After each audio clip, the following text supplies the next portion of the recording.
নমস্কার বন্ধুরা, welcome to ST unique sports. বন্ধুরা, এই ভিডিওতে আমরা কথা বলবো কিছু ফুটবল আপডেট নিয়ে। আজকে আমাদের ফাইনাল চ্যালেঞ্জ রয়েছে, সেই ফাইনাল ম্যাচ নিয়ে কথা বলার সাথে সাথে ইস্ট বেঙ্গলকে নিয়ে বেশ কিছু খবরাখবর দেওয়ার সাথে সাথে ট্রান্সফার নিউজ নিয়েও কিন্তু কথা বলবো আমরা এই ভিডিওতে। তার আগে একটাই রিকোয়েস্ট, চ্যানেলে যারা প্রথমবারের জন্য এসেছো মনে করে চ্যানেলটাকে সাবস্ক্রাইব করে নাও, তাহলে তোমাদের প্রিয় দলের খেলার সমস্ত আপডেট তোমরা এখানে পেয়ে যাবে। আর যারা এখনও পর্যন্ত এসডি ফ্যামিলি চ্যানেলটাকে সাবস্ক্রাইব করোনি, অবশ্যই এসডি ফ্যামিলিটাকেও একটু সাপোর্ট করো। ভিডিওর ফার্স্ট কমেন্টে কিন্তু লিঙ্ক দেওয়া থাকবে, সেখান থেকে কিন্তু তোমরা এসডি ফ্যামিলিকেও সমানভাবে সাপোর্ট করতে পারো। প্রথমেই যদি আমরা কথা বলি আজকে আমাদের ফাইনাল ম্যাচ নিয়ে, আজকে বাংলা সন্তোষ ট্রফির যে কোয়ালিফিকেশানে যে ম্যাচগুলো চলছে সেখানে কিন্তু আজকে আমাদের বাংলা ফাইনাল ম্যাচ খেলতে চলেছে বিহারের সঙ্গে। ম্যাচ শুরু হবে ঠিক দুপুর 2টো থেকে। তো দুপুর 2টো থেকে কিন্তু কল্যাণী স্টেডিয়ামে ম্যাচ রয়েছে। খেলাটা কিন্তু তোমরা দেখতে পাবে আইএফের যেটা টিভি রয়েছে, আইএফএ টিভি যেটা ওয়াইটি চ্যানেল রয়েছে, সেখান থেকে আমি দিয়ে দেবো ফেসবুক পেজে, সেখান থেকে তোমরা খেলাটা দেখতে পাবে। আমরা পরপর দুটো ম্যাচে খুব ভালো পারফরমেন্স করেছি। প্রথম ম্যাচেও আমরা গোলশূন্য অবস্থায় বড় ব্যবধানে জিতেছি, দ্বিতীয় ম্যাচে তো আবার 7-7টা গোল, তো খুব ভালো রেজাল্ট হয়েছে। কিন্তু যেটা সন্তোষ ট্রফির নিয়ম, যে যদি দুটো দলের পয়েন্ট সমান হয় তো সেক্ষেত্রে হেড টু হেডের রেকর্ড দেখা হবে। তো অবশ্যই ম্যাচটা আমরা ড্র করলেও পরবর্তী রাউন্ডে কোয়ালিফাই করে যাব, কিন্তু ড্র নয়, ম্যাচটা জেতার জন্যই দেখতে হবে। সঞ্জয় সেন কিন্তু তার প্লেয়ারদের সেটাই বুঝিয়েছে যে আমরা আরও একটা ম্যাচ খেলতে চলেছি এবং সেই ম্যাচটা কিন্তু আমাদের ফাইনাল। জিতলে ভাই অনেক ভালো হবে, হারা যাবে না, হারার কোনো জায়গা নেই। তো দেখা যাক আজকে আমাদের বাংলা ছেলেরা কীরকম পারফরমেন্স করে, সেই দিকে আমাদের নজর থাকবে। এবং অবশ্যই তিন প্রধানেরও তাকানো দরকার এই দলের দিকে। অবশ্যই ইস্টবেঙ্গল থেকে কিছু প্লেয়ার সুযোগ পেয়েছে, তো আরও বেশি বাংলা ছেলেদেরকে কিন্তু তুলে আনতে হবে এই তিন প্রধানকে, তাহলে কিন্তু তারাও আরও ভালো পারফরমেন্স করতে পারবে। বাংলা ফুটবল হারিয়ে যায়নি, কিন্তু ওই ঠিকঠাকভাবে যে দেখার চোখগুলো কিন্তু হারিয়ে গেছে, এছাড়া কিছু নয়। তো আশা করি আজকে একটা ভালো রেজাল্ট হবে বাংলা ফুটবল দলের। তো এর সাথে সাথে যদি আমরা এবার সরাসরি চলে আসি ইস্ট বেঙ্গলকে নিয়ে, তো ইস্ট বেঙ্গল যেরকম প্রস্তুতি পর্ব চালাচ্ছে তোমরা সকলেই জানো যে ইস্ট বেঙ্গলের প্রস্তুতি পর্ব যে সমস্ত প্লেয়াররা ছিল, প্রথমে শুধু ক্লেটন ছিল, পরবর্তী সময় আমরা দেখলাম ডিমি, তালাল, সাউল তারা যোগদান করেছে এবং আজ থেকে কিন্তু হেক্টরও চলে এসেছে।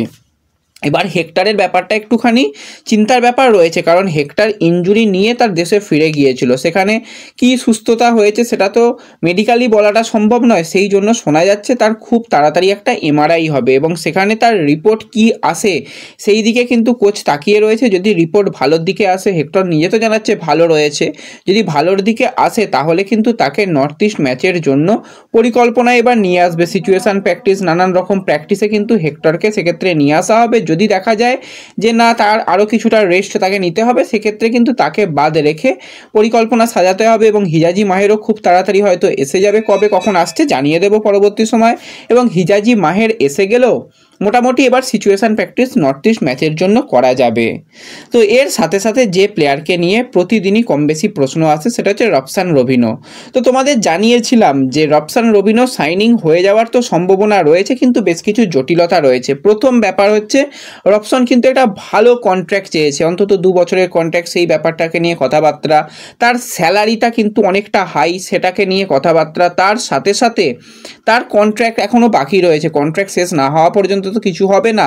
তারপরও বেশ কিছু আইনি জটিলতা রয়েছে, সেগুলোকে নিয়ে দেখতে গেলে তার মাঠে নামতে নামতে অন্তত জানুয়ারি মাস হয়ে যাবে, ডিসেম্বর মাসে তাকে হয়তো পাওয়া যাবে না। এবার ফ্রি প্লেয়ার, অনেকে বলবে ফ্রি প্লেয়ার হিসাবে তো জয়েন করতেই পারে, কিছু নিয়ম রয়েছে, সেই নিয়মে হয়তো আটকে যেতে পারে, এরকমটাই কিন্তু আজকের দিনে দাঁড়িয়ে রিপোর্ট বেরিয়ে আসছে। এর আগেও তোমাদের সঙ্গে সেটাই শেয়ার করেছিলাম।